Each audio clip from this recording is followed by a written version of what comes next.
జిల్లా ఎస్పీ గారి ఉత్తర్వుల మేరకు ప్రతి పోలీస్ స్టేషన్ పరిధిలో కూడా ప్రజలు ధైర్యంగా ముందుకు పోలేని ఏదైనా ప్రదేశాలు ఉంటే లేదా అక్కడ మద్యపానం కావచ్చు, గాంజా కావచ్చు, లేదా ఎటువంటి అసాంఘిక కార్యకలాపాలు నిర్వహించే ప్లేస్ ఉండి అక్కడ ప్రజలు ధైర్యంగా మూవ్ కాలేని ప్లేసెస్ ఏమైనా ఉంటే వాటిని గుర్తించి ప్రజలు ధైర్యంగా పోవడానికి, భయపడకుండా పోవడానికి కావాల్సిన వాతావరణాన్ని, అంటే అక్కడ చెట్లు చాలా గుబురుగా ఉండి లైటింగ్ లేకోకుండా, దారి లేకోకుంటే అవన్నీ ఏర్పాటు చేయడము, అక్కడ సంఘ వ్యతిరేక కార్యక్రమం ఇమ్మీడియట్గా చెక్ పెట్టడము, లోకల్గా చిన్న కమిటీ ఫామ్ చేసి పోలీస్, అడాప్టెడ్ పోలీస్, అలాగే జిఎంఎస్కే తర్వాత కమిటీ మెంబర్స్ దాని మీద నిఘా పెట్టి ఎప్పుడు ఎటువంటి కార్యక్రమాలు లేకోకుండా కొన్ని ప్రదేశాలు నింపుకేసుకొని చేయనున్నారు. అందులో భాగంగా ఈ పలమేరు టౌన్లో ఇన్స్పెక్టర్ గారు వాళ్ళ స్టాఫు ఈ ఊరికి దూరంగా ఒక ఎడ్జిలో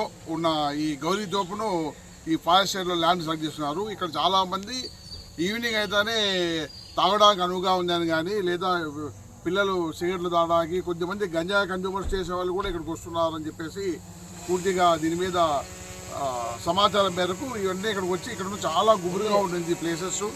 ఈ గుబురును మొత్తం తొలగించడం అయింది. పెద్ద పెద్ద చెట్లు బాగా వెంటిలేషన్ ఉండేలాగా, బాగా విజిబుల్ ఉండేలాగా ఈ ప్రదేశాన్ని తీర్చిదిద్దడం జరిగింది. అలాగే లైటింగ్ కూడా నైట్ టైమ్స్ కూడా కనపడేలాగా చుట్టుపక్కల లైటింగ్ ఏర్పాటు చేయడం జరిగింది.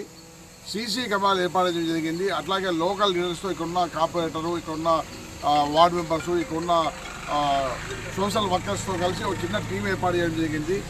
ఇది నిరంతర పర్యవేక్షణలో, పోలీసుల పర్యవేక్షణలో ఉంటుంది. ప్రజలు ఎప్పుడైనా ఎక్కడైనా ఏమాత్రం భయపడకుండా నిర్భయంగా వచ్చే ప్రదేశం ఇది ఒకటి. అందుకే దీనికి ధైర్య స్పర్శ అని ఒక పేరు కూడా ఎస్పీ గారు క్రియేట్ చేయడం జరిగింది. ప్రతి పోలీస్ స్టేషన్ పరిధిలో ఏదైనా కొంచెం అనుకూలంగా లేకోకుండా అసంఘాతం జరుగుతున్న ఐడెంటిఫై ప్లేస్లో ఇలా ప్రజలందరికీ అందుబాటులో వచ్చేలాగా చేసిన ఈ కార్యక్రమము. సో ప్రతి ఒక్కరు కూడా ఈ కార్యక్రమంలో మాకు సహాయం చేసినందుకు కృతజ్ఞతలు తెలుపుతున్నాము. ప్రజలు కానీ, ఇంకోరు కానీ, మీడియా వాళ్ళు కూడా ముఖ్యంగా ఇక్కడ ఏదన్నా అప్పుడప్పుడు మీరు కూడా విజిట్ చేయండి. ఏదైనా జరిగితే పోలీసు నోటీస్ చేయండి. ఇక్కడ ఏమీ జరగకూడదు నిరంతరమైన 24/7 పనిచేసే 4 కెమెరాలు పెట్టడం జరిగింది. ఒక కమిటీ కూడా ఏర్పాటు జరిగింది. ఇంకా మిగిలిన విషయాలు కమిటీ మెంబర్స్, మా ఇన్స్పెక్టర్ చెప్తారు. Thank you.